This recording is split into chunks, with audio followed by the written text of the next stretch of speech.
On poursuit avec une auteure locale originaire de la baie. Il s'agit d'Annie Tremblay qui nous présente une série de romans qu'elle a publiés, la série Icône. Bienvenue à l'émission. Bon matin, merci.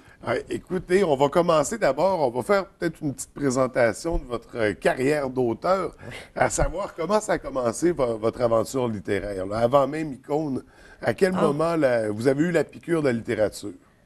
La piqûre de la littérature, je lis toute jeune. J'ai toujours été une bébête à livres. Je lisais beaucoup, toutes les sortes de romans. Mon premier roman fantastique, ça a été, je l'ai lu à l'âge de 13 ans, Bilbo le Hobbit. Ça a été mon baptême. Puis après ça, le fantastique, j'ai adoré. Ça fait que j'ai toujours dit à ma mère, un jour, je vais écrire. La plupart des écrivains ont dit ça. Mais la vie t'emmène à faire d'autres choses, puis tu oublies, puis tu refoules, puis tout ça. Puis, il y a été un matin, je me suis levée, c'est comme si la vie m'aurait secoué. C'est le temps, là, écrit. Je me suis levée un matin, c'est aujourd'hui que j'écris. Je me suis assis à mon ordinateur, puis j'ai commencé à écrire Rico. J'avais pas d'histoire en vue. J'ai développé des personnages, j'ai développé... c'était dans le fantastique, parce que j'adore ça, t'as pas de limite dans le fantastique, tu peux faire qu'est-ce que tu veux, en respectant quand même le réel. Puis je me suis assise, puis ça déboulait. J'écrivais, puis l'histoire venait. Puis souvent, j'écrivais des choses. Un de mes personnages disait quelque chose, je ne savais pas pourquoi. 3 chapitres plus loin, là, je savais pourquoi il avait dit ça. OK. Ah, mon Dieu, je viens de comprendre pourquoi. C'est que ça venait de même. Je pouvais pas dire comment ça allait finir, qu'est-ce qui allait se passer. C'était au jour le jour. Fait que les personnages avaient pris le contrôle de l'histoire. Ah, oui. Ou l'histoire avait pris le contrôle de l'auteur. C'est les personnages, ils nous mènent par le bout du nez. Ah, ouais. C'est bizarre à dire, là, mais on les crée, on les entoure, on lui donne des défauts et des qualités. Après ça, c'est un peu fou, là, c'est comme s'il nous demanderait. Parce que des matins, moi, il fallait que j'écrive sur tel personnage, que c'était lui, ce matin-là, qui avait sa place. Pourquoi je ne le savais pas, fait que j'écrivais, puis... On entend souvent les auteurs parler des personnages qui prennent le contrôle ou qui poursuivent l'histoire sans consentement de l'auteur. Ah oui. C'est fou, là, mais c'est ça. Ça fait que c'est vraiment donner vie à quelque chose, écrire un livre, faire un roman. Ah oui, tu donnes vie, tu les accompagnes, tu accompagnes tes personnages. Il y en a un que dans mes livres, Garamond, je le déteste, là. Ce tome 3-là, je l'ai mis c'est son tome à lui, là. Il prend toute la place. Bien là, justement, on a parlé de la carrière d'auteur, mais là, on commence à tomber dans les romans. Comment on pourrait résumer la série Icône? De quoi ça parle? Icône, mon Dieu, c'est une grosse aventure. C'est 2 dieux qui sont frères. T'as le dieu Valbur, c'est un dieu de la bonté. T'as le dieu Béléos, c'est le dieu du mal. Ben, du mal. Lui, il s'occupe à faire mouiller pour faire pousser ces choses-là sur les monts. Des choses qui peuvent être mal perçues, mais c'est ça. qui agit pour le bien quand besoin, même. Oui. Puis Valbur, lui, c'est le soleil, les fleurs, le pollen, ces choses-là. Puis Béléos, lui, il a un mauvais fond. Puis lui, il empiète sur son frère. Puis il déclare la guerre, puis il gagne la guerre. Il tue le corps à Valbur, puis Valbur, pour se sauver, pour pouvoir donner une chance au monde, il sort de son corps, puis ça va se cacher dans le corps d'un enfant qui va venir au monde, d'une reine, un futur prince. Et cet adolescent, lui, il vient adolescent, cet enfant-là, il ne sait pas qu'il y a ça dans lui, qu'il y a un Dieu bon, là. Donc, nous, on suit l'histoire de l'enfant. C'est ça. Là. Okay. Puis là, à l'adolescence, surtout, il était passé à un orphelinat parce qu'ils l'ont caché. Il y a une prophétie qui prédisait ça, c'est ce qui se passait. Puis là, ce jeune ado-là, il y a des voix, il y a des goûts différents, il fait des cauchemars. Puis tout le long de l'histoire, il s'aperçoit qu'il y a quelque chose en lui, là, puis c'est un dieu. Il ne se peut plus, lui, là, pauvre diable. Fait que les autres, ils ont une quête. Lui, il a une quête à faire, il vient à savoir. Aller à l'icône, d'où le titre, où ce que là, il y a la solution pour pouvoir regagner le monde. Parce que le monde avec Béléa, c'est un monde qui est ténébreux, là. C'est sombre, c'est pas beau dans ça, là. Il y a des monstres, il y a des magiciens noirs. Ouais. Dans un monde où le mal l'a remporté. C'est ça. Fait que là, on se promène dans des mondes différents. On voit des bébites, on voit plein de choses bizarres, là. Des natures qu'on penserait pas. Puis on accompagne le jeune homme avec ses amis dans sa quête. Puis lui, je l'ai grillé avec des personnages comme le renifleur. Il a un gros nez en forme de poêle, puis lui, c'est un chasseur d'armes. Il chasse des ombres, lui. Il n'est pas beau, mais il est super fin. C'est une vieille âme, puis avec un caractère d'enfant, un jeune enfant de 5-6 ans. Là. J'ai beaucoup de lecteurs, d'ailleurs, qui l'adorent, le renifleur. Ils en veulent tout un. Oui, c'est le personnage sympathique. Ah oui, fait que là, on suit Gare, c'est mon personnage principal, c'est lui qui porte Valbu. On le suit dans ses quêtes, puis il faut qu'il se protège contre Béléos qui sait qu'il s'en vient, puis qui l'attaque, essaie de... C'est ça, c'est l'histoire jusqu'à l'icône, puis... Puis qu'est-ce qui vous a inspiré, cette histoire-là, cet univers-là, dans son ensemble? D'où c'est venu? Ça sort de votre imaginaire ou c'est des inspirés d'autres? Ah non, c'est dans mon... Au début, là, j'ai fait ça, j'avais trop plein d'émotions. Quand j'ai écrit ce livre-là, là, il est arrivé des choses dans ma famille. J'avais mon garçon qui était tombé malade, mon mari aussi. Moi, j'étais malade. Fait que je me disais, il faut que ça sorte. Il faut que ça sorte. C'est l'écriture. Fait qu'au début, c'était un monde noir. Ça allait pas bien, mon affaire, là, j'étais dans le noir. Fait que ça sortait, les émotions sortaient, je créais mes personnages. Mais mes personnages ne sont pas tous noirs. Là. Ils ont beaucoup de sens de l'humour. Puis... Fait que là, plus ça va, plus mes mondes, ils s'éclaircissent, puis ça va bien pour ma petite gang de personnages. Là. C'est ça qui a créé ces livres-là. Là. Un trop plein de mauvaises émotions. Que j'ai mis de la noirceur, c'est pour ça probablement, parce que ça n'allait pas bien. Là. Puis là, ça a créé mon livre. Fait que pour vous, en tant qu'auteur, ça a été une forme de thérapie d'écrire ça. Oui, mais avec beaucoup de plaisir. J'ai eu du fun, mais pas à peu près. Et là, le premier icône, Léoden, sortait en 2010. Oui. Et ça a déjà été un gros succès, ça a été très populaire dès le premier. Là, les gens voulaient la suite, et l'éditeur mettait de la pression aussi, je crois. Non, ce qui est arrivé, c'est que moi j'ai écrit tome 1 et 2. Okay. J'ai envoyé ça à des maisons d'édition. C'était refusé. Bon, ben, écoute.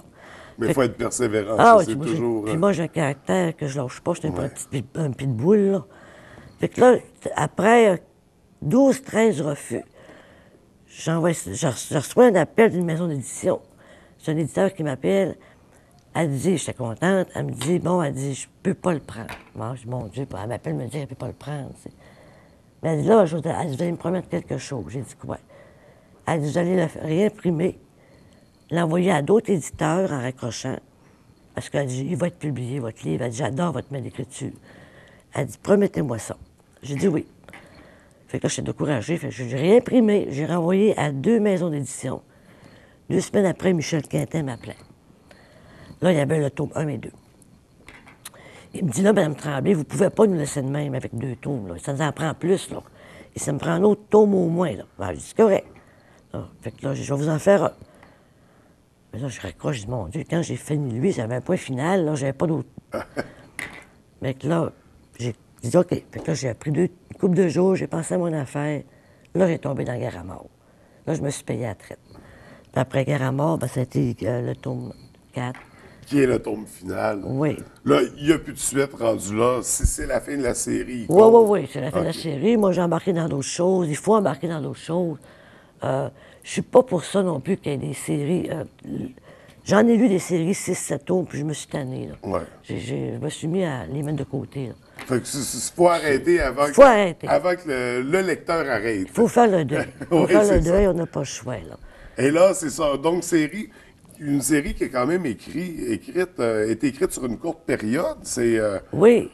Ça m'a pris 2 à 3 ans à l'écrire, là, même pas. Là. C'était à tous les jours, ça? Oui. Puis comme lui, j'écrivais ça, puis j'écrivais d'autres choses en même temps à côté. OK. Je me reposais. Le matin, j'étais dans lui ou là, lui, là. L'après-midi, je tombais dans d'autres choses. Là, je me disais, faut pas que je me mêle de personnages, que je me ramasse un de l'autre dans l'autre. Ça va pas bien, là, tu sais.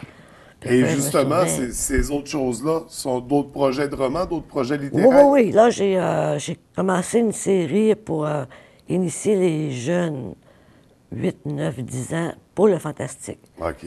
Avec, ça va être une nouvelle série. Ça va être la collection de Bébites. Après ça, j'en ai un autre, c'est pour adultes, dans le fantastique. Assez difficile à écrire parce que ça se passe un monde parallèle avec aujourd'hui. Puis il faut que je fasse beaucoup de recherches OK. dans les mathématiques. Fantastique contemporain. Oui, puis il faut que c'est des recherches beaucoup, puis il y a des mathématiques quantiques, puis moi, je suis pas bonne dans ça. Il faut que je simplifie, là, pour que je les comprenne moi-même, puis que les autres, les lecteurs aussi. Fait que ça pousse à faire de la recherche puis Oui, oui, puis j'adore, à là. approfondir les sujets. Oui, oui, on apprend beaucoup. Puis j'en ai un autre, Gisèle, c'est sur le cancer du sein. Lui, il va probablement sortir au mois de septembre. OK. J'ai un livre dont j'ai beaucoup de demandes. Il va sortir, je vais m'auto-publier. J'essaie ça. Avec Publication Saguenay. Oui. Puis j'ai tellement de demandes sur ce livre-là, c'est pas possible. Là. J'ai du monde qui ne l'ont même pas lu et qui veulent l'acheter. Ça fait que là, j'ai dit, oh, je vais foncer, je vais le faire moi-même. Lui, le tome 1 est fait, je suis en train de travailler pour la correction. Puis j'étais en cours d'écriture pour le tome 2. Donc, Puis j'en ai un autre de fantastique pour jeunes. Le tome 1 est écrit, le tome 2 est à la glace. Là. Un petit peu, là. fait que là, si on résume, il y a la collection des bibittes à surveiller. Oui, Un roman fantastique pour adultes, Oui. fantastique contemporain. Oui, On en a marche. le Gisèle. c'est pour le cancer du sein, ça? Oui. Oui, qui est très attendu. Et on terminait avec, J'en ai un autre que pour enfants, encore une fois. c'est pour adolescents. OK. Oui. Fait que beaucoup de projets en cours. En même temps, ça prend de l'organisation, j'imagine. Et je suis très désorganisée. Ah oui? Je suis très désorganisée. Je suis quelqu'un, je suis mêlée dans ma tête, je suis pleine de bonhommes dans ma tête, là. Mais c'est pas grave, là. Je suis désorganisée, moi, ça va, je vais comme ça vient. Mais visiblement, c'était le temps pour vous de commencer à écrire. Là. Ça, Je me dis que. ça vous rattrapait. Il y a un bout de temps, je me dis, je suis en retard. J'ai dit, j'aurais dû écrire plus jeune, mais je me dis que j'étais pas peut-être, probablement pas prête. Probablement qu'il y a des choses de la vie qui ont fait que, des expériences de la vie qui font que quand tu es prêt, là, tu es prêt, Ouais. tu écris. Fait que, c'est ça. Peut-être que j'aurais écrit plus de bonheur, j'aurais peut-être pas écrit ça, là, comme ça, là, comme j'ai écrit. Ah non, parfois, prends comme ça vient. c'est ça. Ça prend aussi un certain bagage pour Ah, bon, oui. se lancer dans nos projets, dans des gros projets comme ça. Donc, il y a la série Icône à découvrir pour ceux qui Ah, ne oui. l'ont pas connue ou à redécouvrir pour ceux qui ont lu tous les autres projets en parallèle à venir. Donc, il y a beaucoup de nouveautés à surveiller Ah, oui. pour ce qui est de vos romans. Est-ce qu'il y a d'autres projets comme ça à surveiller, une participation à un salon du livre, un truc comme ça? Dans les salons du livre, je les ai faites pendant 3 ans. Oui. 3 ans et demi. L'année passée, j'ai pas pu les faire parce que j'avais une maladie, là. Là, je me suis guérie. Puis, non, pas pour tout de suite.